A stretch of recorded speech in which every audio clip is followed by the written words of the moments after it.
30 seconds because the message just went out, but we'll start in mid.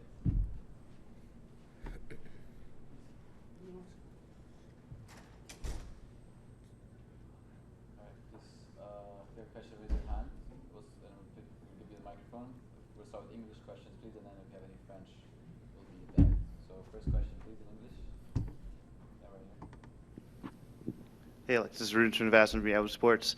I know, tough match, but could you sort of sense the crowd getting behind you as you picked up through the second set, and do you sort of sense that you are becoming one of the faces of Canadian tennis here?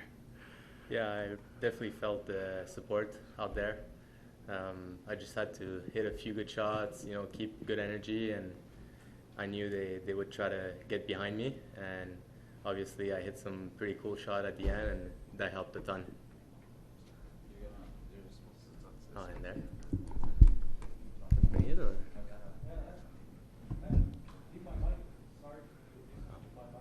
Well, you're not supposed to have it there. But well, we'll talk after. Yeah, you're on camera? All good? All right. Yeah. You said at the draw ceremony that you were going to judge the week not based on actual scores, but on your level. So did you feel that you met your expectations this week? I think so. It took a little bit of time to reach that level, but starting from second set, I think I was really getting much better, feeling better also on court, playing on center. I was getting my ease, and yeah, I think I met my expectation. Obviously, I would have liked to win today, but I'm gonna learn a lot from this.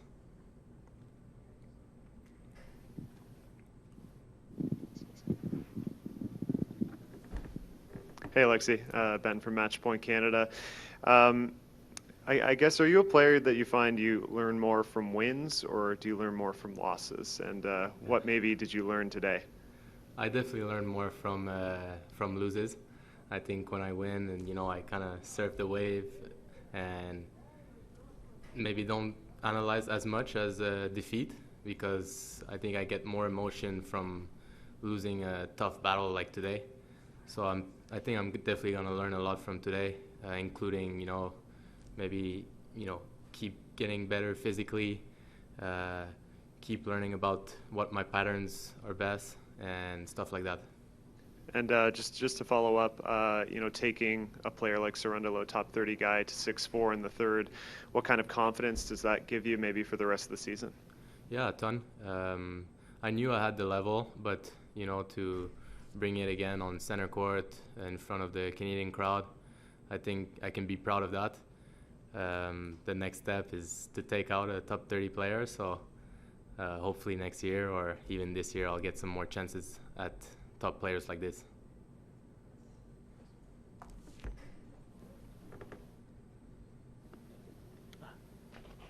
Thank you. Hello, Alexis. Tony Cañameras from Mundo Deportivo, Spain. My question is not directly related to the game. It's about the mindset of the top players, that kind of mindset that allow top players to win Grand Slam. That so special mindset is something that you are born with, or is something that you can get with time until reach the level of top players? Thank you. Yeah, I think that's one of the difference between top players and players that are top 150. I think that mindset is, not panicking. I think Cerundolo today showed that. He didn't panic. He stayed the course. He ended up serving much better towards the end when it counted. So I gotta give him credit for that, and also learn from experiencing that, because on my side it's frustrating, but that's how you have to deal with it. Any more English questions? No? So switch to French. Please. French questions. Salut Alexis, deux questions pour toi. La première, c'était quoi ton état d'esprit à 3-0? Ouais, je pense qu'il y avait quelques projections dans le futur. Une première victoire en Masters 1000. Il y avait aussi l'ambiance qui était incroyable. Par contre, j'ai essayé de rester dans le présent au mieux que je pouvais. Ensuite, c'est ça, c'est pas évident, surtout justement quand tu as l'adrénaline comme ça. Mais je pense pas que ça m'a affecté trop dans mon jeu. Je pense que c'est surtout peut-être physiquement, je commençais à avoir une petite baisse de régime. Puis je pense que c'est un petit peu ça qui l'a permis de revenir dans le match. En anglais, un petit peu, tu as enlevé une manche en un 22e mondial. Ça représente pas la victoire, un accomplissement quand même. Ouais, je pense que pour le moment, je le réalise pas trop. C'est la défaite qui fait plus mal qu'autre chose. Mais je pense que avec du recul dans les prochaines journées, je vais réaliser que mon niveau de jeu appartient à ce niveau-là. Puis prendre confiance à jouer de plus en plus souvent de cette façon-là. Je pense que j'ai joué assez agressivement aujourd'hui. Puis j'ai été récompensé pour ça. Salut Alexis, Antoine Radio-Canada. Es-tu plus satisfait de ton match ou déçu d'avoir laissé filer une avance de 3-0 en troisième manche contre un 22e mondial? Qu'est-ce qui est l'émotion qui ressort de plus en ce moment? Ouais, en ce moment, c'est plus de perdre avec une avance d'un bris. Par contre, c'est la réalité du tennis professionnel de haut niveau en Masters 1000. Ça suffit pas d'avoir un bris. Je pense que si j'avais eu le deuxième bris pour faire 4-0, ça aurait été autre chose. J'ai eu des petites opportunités justement de me créer une avance de 4-0. Donc c'est un petit peu ce moment-là qui me revient en tête. Mais sinon, je pense que j'ai quand même gardé un bon niveau de jeu. Je pense que c'était un petit peu physiquement, avec peut-être un pas de plus à chaque balle qui aurait aidé, là.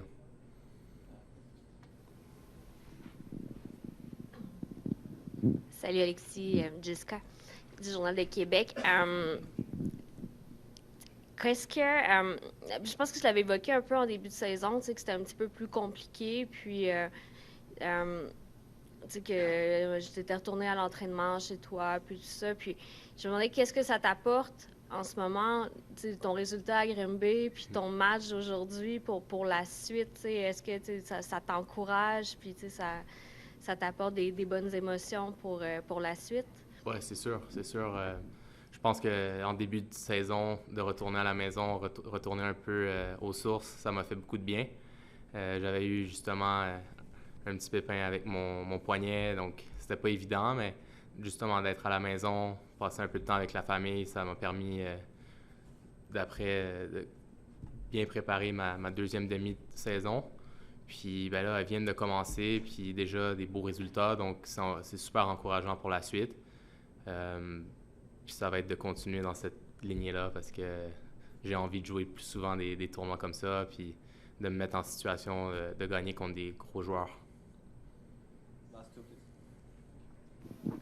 Tu dis que tu appartiens à ce niveau-là. Qu'est-ce qui te manque pour battre ce niveau-là et Mm. pas seulement y appartenir?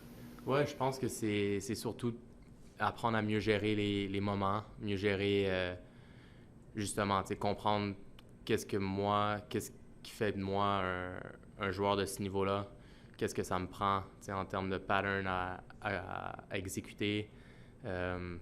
Donc surtout ça, puis ça vient avec l'expérience aussi de jouer des matchs comme ça parce que c'est dur de reproduire ça en entraînement. Last one over there. Tu disais que tu étais plus agressif, puis effectivement, plus tu avançais, plus tes frappes semblaient nettes, puis tu semblais confortable et à l'aise. C'est le genre de match dans peut-être un 5-7, tu aurais peut-être pu aller le chercher parce que ça aurait été plus long, puis tu aurais pu t'acclimater peut-être mieux puis plus vite. Possible, on ne le saura jamais, mais je pense qu'il faut que je continue de travailler mon fitness aussi. Je pense que déjà, tu sais, j'ai fait l'investissement de commencer à travailler avec un préparateur physique, mais il faut continuer justement, c'est une grosse partie de mon jeu, les déplacements, aussi, tu sais, la capacité de jouer pendant des heures et des heures, donc continuer à améliorer ça de plus en plus. All right, thank you, everyone.